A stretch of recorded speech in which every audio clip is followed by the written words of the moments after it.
নমস্কার বন্ধুরা, আজকে আমরা ছুটির দিন, তো রবিবার বেরিয়ে পড়লাম তিনজনে মিলে একটু সেজেগুজে ঘুরু করতে। তো কোথায় যাচ্ছি এখনই বলবো না, একটু সাথে থাকো, চলো, আর একটু গেলেই বুঝতে পারবা। এই যে আমরা ঢুকে পড়লাম আস্তে আস্তে শান্তিপুরের দিকে।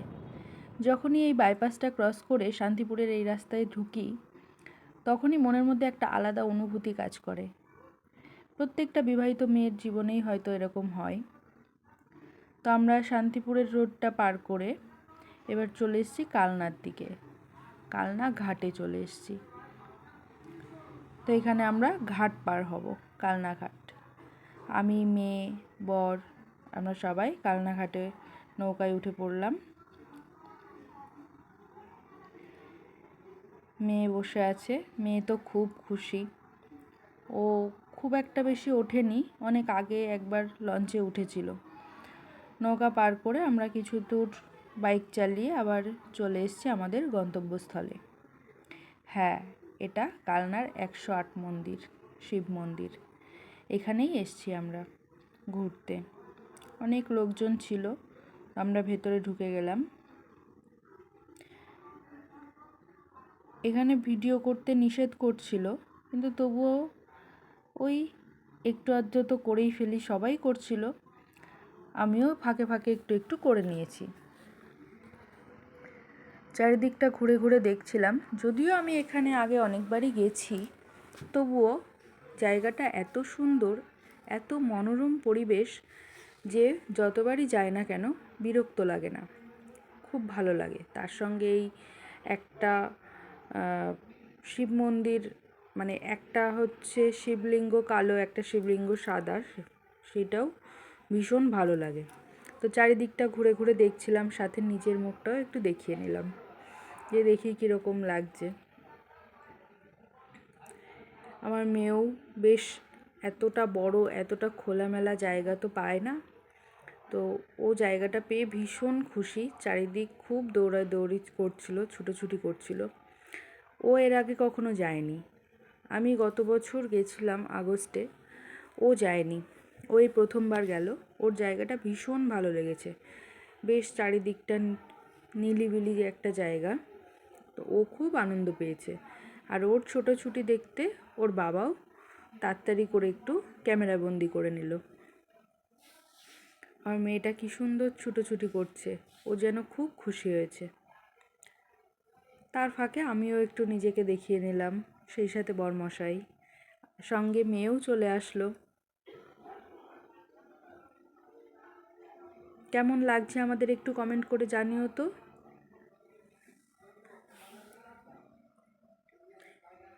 এত ভালো লাগছে জায়গাটা যে বারে বারেই মনে হচ্ছিল যে একটু ক্যামেরা করি, এই দিকটা একটু করি, এই দিকটা একটু ভিডিও করি। আমরা হাঁটাচলা করছি, সেটারও একটু ভিডিও করছি। আমার মেয়েটা, ও তো তাকাচ্ছেই না, ওর এত ভালো লেগেছে, ও নিজের মতো করে নিজেই ঘুরে বেড়াচ্ছে। তো এবার আমরা শিব মন্দির থেকে বেরিয়ে সামনেই উল্টো দিকে যে রাজবাড়িটি আছে, সেই রাজবাড়িটির মধ্যে ঢুকে গেছি। এইখানে ঢুকতেই প্রথমে বাহাতে একটা বড় মন্দির দেখা গেল। সেই মন্দিরের ভেতরে এখানেও শিবলিঙ্গ আছে, কিন্তু এই শিবলিঙ্গটা অনেকটাই বড়, বেশ সুন্দর জায়গাটা। এই জায়গাটাও খুব সুন্দর, চারিদিকে সবুজে ঘেরা, এবং এত মনোরম পরিবেশ, এত মানুষ আসে এখানে, কিন্তু কোনো কোলাহল সৃষ্টি হয় না। ভীষণ ভালো লাগে জায়গাটা।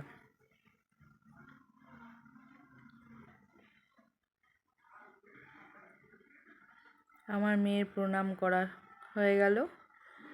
তারপরে আমরা আস্তে আস্তে একটু ভেতরের দিকে, রাজবাড়ির ভেতরের দিকে এগোচ্ছি।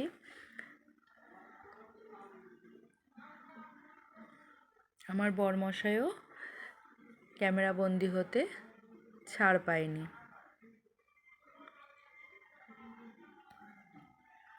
এবার আমরা এই রাজবাড়ির মধ্যেই আর একটা মন্দির আছে, সেই মন্দিরের দিকে ঢুকছি। এই মন্দিরটা হলো রাধা মাধবের মন্দির। বাইরে যতগুলো মন্দির বা যেগুলো দেখেছি সেগুলো পুরোটাই ছিল হচ্ছে শিব মন্দির, সবগুলোই ছিল শিব মন্দির। এখন যে মন্দিরটায় আমরা যাচ্ছি সেই মন্দিরটাতে আছে রাধা মাধব, অর্থাৎ রাধা কৃষ্ণ। এই যে সেই মন্দিরের বাইরের দৃশ্য, কি অপূর্ব সুন্দর না? এত দিনের পুরনো, এত পুরনো মন্দির, তবুও এখনও চোখ আর মন দুটোকেই আকৃষ্ট করে। তার এই মন্দিরের কার্যকলাপ, মন্দিরের ডিজাইন সবটাই অপূর্ব সুন্দর। সঙ্গে এই তুলসীর বেদিটা বা তুলসীর মন্দির, ভেতরে এই যে একটা জবা গাছও রাখা আছে। ওভারঅল খুব সুন্দর, খুব সুন্দর। ভেতরে কিছু বয়স্ক মানুষ, ওনারা গীতা পাঠ করছিলেন। আমরা বাইরে দিয়ে ঘোরাফেরা করলাম, বেশ ভালো লাগলো, খুব সুন্দর লাগছিল পরিবেশটা।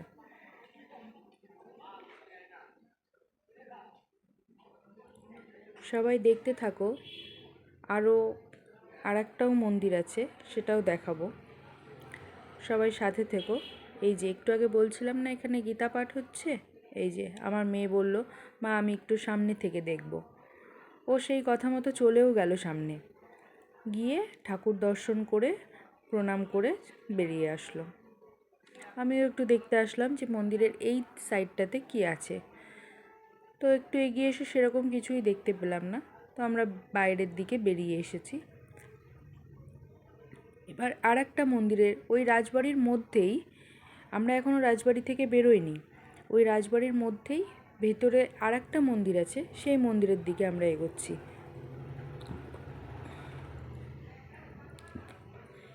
এই যে কৃষ্ণচন্দ্রজি মন্দির, এখানে মন্দিরের ডিটেলস দেওয়া আছে। আমার বর ওখানে ছবি তুলতে লাগলো, আমিও একটু ভিডিও করে নিলাম। যেহেতু আমি তো সবটা জানি না, সবটা বলবো না, আমি কিছুই জানি না এই মন্দির সম্পর্কে, তো ওখানে লেখা ছিল তাই একটু ক্যামেরা করে নিলাম।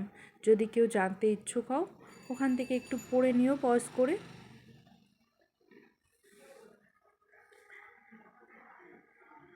এই যে এই মন্দিরটা দেখো, কি অপূর্ব সুন্দর না? এই মন্দিরটাও খুব সুন্দর। আর কি অপূর্ব মন্দিরের কাজ,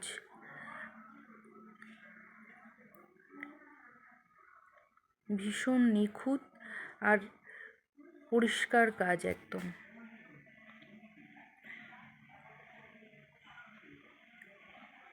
চারিদিকটা সবুজ, পরিষ্কার পরিচ্ছন্ন, খুব ভালো একটা জায়গা। বিকালের কিছুটা সময় কাটানোর জন্য খুবই ভালো। আমার মেয়ে তো এই বিল্ডিং থেকে ওই বিল্ডিং, সেই বিল্ডিং, ও তো উঠে উঠে ঘুরে বেড়াচ্ছে।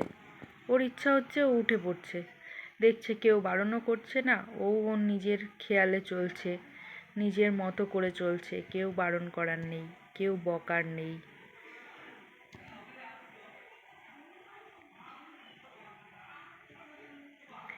এখানেও একটা মন্দির আছে, এখানে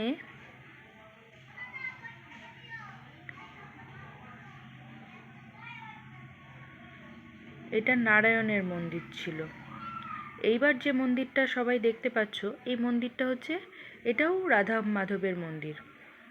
এই মন্দিরের ভেতরেও রাধা কৃষ্ণ পূজিত হন। আমি মন্দিরের ভেতরটাতে একটু উঠেছিলাম, সেটাও দেখাবো। এই মন্দিরের ভেতরেও রাধা মাধব আছেন। এই যে এটা হচ্ছে ওই মন্দিরটা, রাধা মাধব মন্দিরটা যেটার কথা বললাম, ঠিক তার উল্টো দিকে একটা গাছ। এই গাছটার একটা ইতিহাস আছে। এই গাছটার ইতিহাসটা আমি ঠিক জানি না, তবে ওখানে কেউ কেউ বলছিলেন এই একটা গাছের সঙ্গে অনেকগুলো গাছ জড়িয়ে আছে।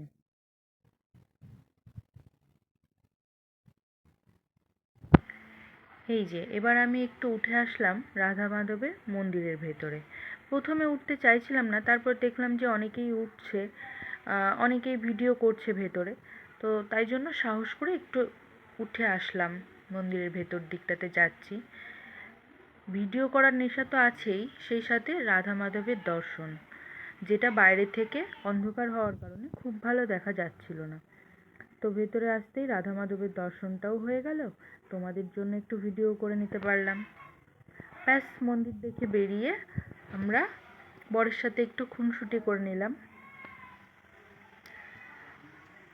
আবার চলে এসেছি ওই রাজবাড়ির মধ্যেই আর একটা শিব মন্দির। এই মন্দিরের মধ্যেও শিব রয়েছে। এখানেও চলে আসলাম। এই মন্দিরটাও খুব সুন্দর, একই জায়গায়। আমাদের মন্দিরের রাজবাড়ি সব ঘোরাঘুরি শেষ করে আমরা চলে আসলাম একটা ক্যাফেতে একটু চা খাবো বলে। সেখানে এসে যেমন ভাবা তেরম কাজ, চা অর্ডার করলাম। মেয়ে যেহেতু চা খাবে না, তাই ওর জন্য পকোড়া অর্ডার করেছিলাম, চিকেন পকোড়া। তো চাটা মোটামুটি ঠিক ছিল, খুব ভালো বলবো না, খুব খারাপও বলবো না। এবার চলে আসলো মেয়ের চিকেন পকোড়া। প্রথমত আমি ওরকম চিকেন পকোড়া কোনো দিন দেখিনি, কী যে বাজে খেতে। বলতে বলতেই আমরা চলে আসলাম আবার ফেরিঘাটে। ফেরিঘাটে পার হয়েই এপারে এসে দেখি একজন দাদু মাছ বিক্রি করছে। ব্যাস, লোভ সামলাতে পারলাম না, নিয়ে নিলাম। তো তখন মাছটা নেওয়ার সময় আর ভিডিও করা হয়নি, তাই বাড়ি এসে কেটে ধুয়ে বেছে তোমাদেরকে একটু দেখিয়ে দিলাম। Thank you so